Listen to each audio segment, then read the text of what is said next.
If you ever wished that the Asvine C80 came as a vac filler, then meet the Asvine V800. It's got big presence, a number 8 nib, and it's about £37, $40 US.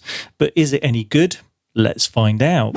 For some quick context, the Asvine V800 sits like a larger sibling to the Asvine V126. Both pens are vacuum fillers, and it's roughly the same size and hand feel as the C80, just with a vacuum filling system instead of a cartridge converter in the C80. Now, the V in V800 stands for vacuum, meaning that you submerge the nib of the pen into your pot of ink, you pull the plunger, and the pressure change draws ink in straight into the barrel. On a demonstrator, it's extra satisfying because you can see the ink rush up into the pen, and there's also that shut-off valve on a vacuum filling mechanism that isolates the main reservoir, which makes it great for travel. I've got a separate video on flying with fountain pens if you want the full rundown. Compared with the V126, the V800 is an upsized cigar-shaped acrylic version with a number 8 nib. Compared to the C80, it's a similar size, weight, and the feel is very similar. The key difference being obviously the filling mechanism, but also the hardware and silver trim, which adds a functional ball-shaped clip, which means it's not going to roll across your desk. And they've also added this thin mill-grain cap ring. Pen uncaps in roughly 1.5 turns.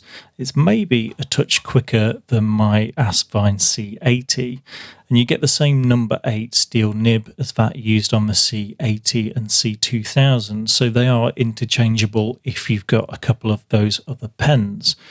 Compared to the C80, the grip section is very slightly shorter before you get to the threads, but it's only by a few millimeters. And then the step up to the body is actually quite gentle, so if you hold the pen a little bit further back over the threads, you really won't notice it. The grip section unscrews from the body, and you can also unscrew the nib unit from the nib section. For cleaning, you can also pull the nib and the feed out of that nib unit as well, exactly the same on the C80 and C2000. Now mine came with a wrench and spare seals for the vacuum mechanism, which is a real huge win for long-term maintenance. Out of the box, it's smooth and properly juicy. There's no skipping and no hard starts. That big number 8 has a touch of bounce to it, and you can coax a little bit of line variation with a bit of pressure, not flex, just character. The nibs come extra fine all the way up to a 1.1mm stub, and they're interchangeable with the C80 and C2000 units. Replacements are easy to source and available on Amazon. The quality of the acrylic really is very good, and there's plenty of choice across different colorways. I chose the blue and white brown swirl. I paired it with Diamine Cult Pen's Murky Bucket. It's a shimmer ink, and it just looks fantastic in a demonstrator pen like this, where that gold shimmer just sticks to the outside of the barrel and the wet feed keeps it flowing. For travel and daily use, the inclusion of the vacuum shutoff valve plus the inclusion of a clip makes this a far better travel companion than the C80, and it might just even out-edge my Gravitas Ultimate Vac for sheer convenience, because it's not going to roll away. If you liked the V126 concept but want larger ergonomics, or if you like the C80 size but prefer a vac filler, then this pen is squarely for you.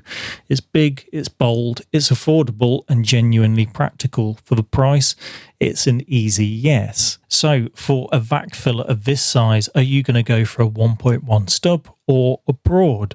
Drop your picks below, and if this video has helped you, a like really helps me out. Links to the nib options and the V80 are also in the description.